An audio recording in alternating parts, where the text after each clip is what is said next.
ইরানের প্রেসিডেন্ট নির্বাচনের পূর্বেকার সব সমীক্ষা যেন ফলাফল প্রকাশের পর এক প্রকার উবে যাচ্ছে। ভোট গ্রহণ শেষে তা গণনায় দেখা গেছে ইরানের সংস্কারপন্থী প্রার্থী মাসুদ পেজেশকিয়ান সবার থেকে এগিয়ে আছেন। তার পরের অবস্থানে রয়েছেন ইরানের সর্বোচ্চ নেতা আয়াতুল্লাহ খামেনির ঘনিষ্ঠ বলে পরিচিত কট্টরপন্থী সাইদ জালিলি।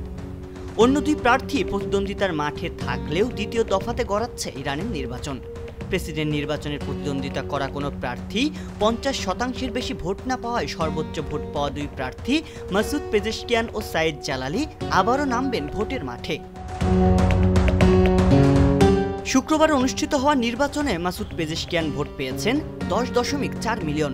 নিকটতম প্রতিদ্বন্দ্বী সাইদ জালিলি পেয়েছেন ৯.৪ মিলিয়ন ভোট। অন্য দুই প্রার্থীর মধ্যে মোহাম্মদ বাঘের গালিবাফ পেয়েছেন ৩.৩ মিলিয়ন এবং মোস্তফাপুর মোহাম্মদী পেয়েছেন ২.৬ মিলিয়ন ভোট। যদিও নির্বাচন বিশ্লেষকরা ধারণা করেছিলেন ইরানের প্রেসিডেন্ট নির্বাচনে অতীতে যেমনভাবে হয়ে এসেছে তাতে শুধু নির্বাচনের দিন ভোটার উপস্থিতি বাড়াতে পেজেশকিয়ানকে অনুমোদন করেছিল সর্বোচ্চ অভিভাবক পরিষদ গার্ডিয়ান কাউন্সিল।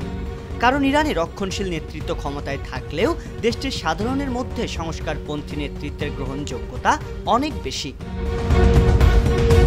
ইরানের একাধিক নির্বাচনী কর্মকর্তারা আন্তর্জাতিক গণমাধ্যমকে জানিয়েছেন এবারের নির্বাচনে ভোট পড়েছে মাত্র ৪০%, যা দেশটির ধর্মীয় নেতাদের প্রত্যাশার চেয়েও অনেক কম। কয়েকজন প্রত্যক্ষদর্শী রয়টার্সকে জানিয়েছেন রাজধানী তেহরান ও অন্যান্য শহরের ভোট কেন্দ্রগুলো এক প্রকার খালি ছিল।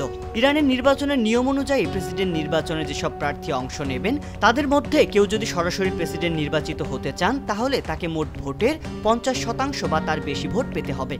কোনো প্রার্থী এই ম্যাজিক ফিগার স্পর্শ করতে না পারলে নির্বাচন গড়াবে রান অফে, যেখানে সর্বোচ্চ ও দ্বিতীয় সর্বোচ্চ ভোট পাওয়া দুই প্রার্থীর মধ্যেই প্রতিদ্বন্দ্বিতা হবে। এই রান অফে যে প্রার্থী সর্বোচ্চ ভোট পাবেন তিনি প্রেসিডেন্ট পদে নির্বাচিত হবেন। চলতি বছরের ২০ মে হেলিকপ্টার দুর্ঘটনায় নিহত হন প্রেসিডেন্ট ইব্রাহিম রাইসি।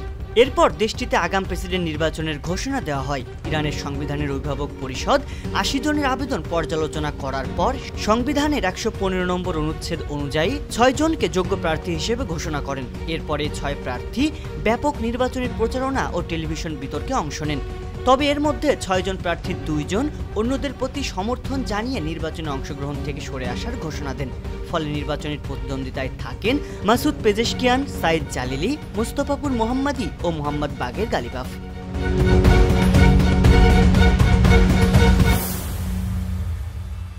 সংবাদ, ফিচার ও অনুষ্ঠানের জন্য ভিজিট করুন সংবাদ প্রকাশের ওয়েবসাইট এবং যুক্ত থাকুন ফেসবুক পেজ ও ইউটিউব চ্যানেলের সঙ্গে।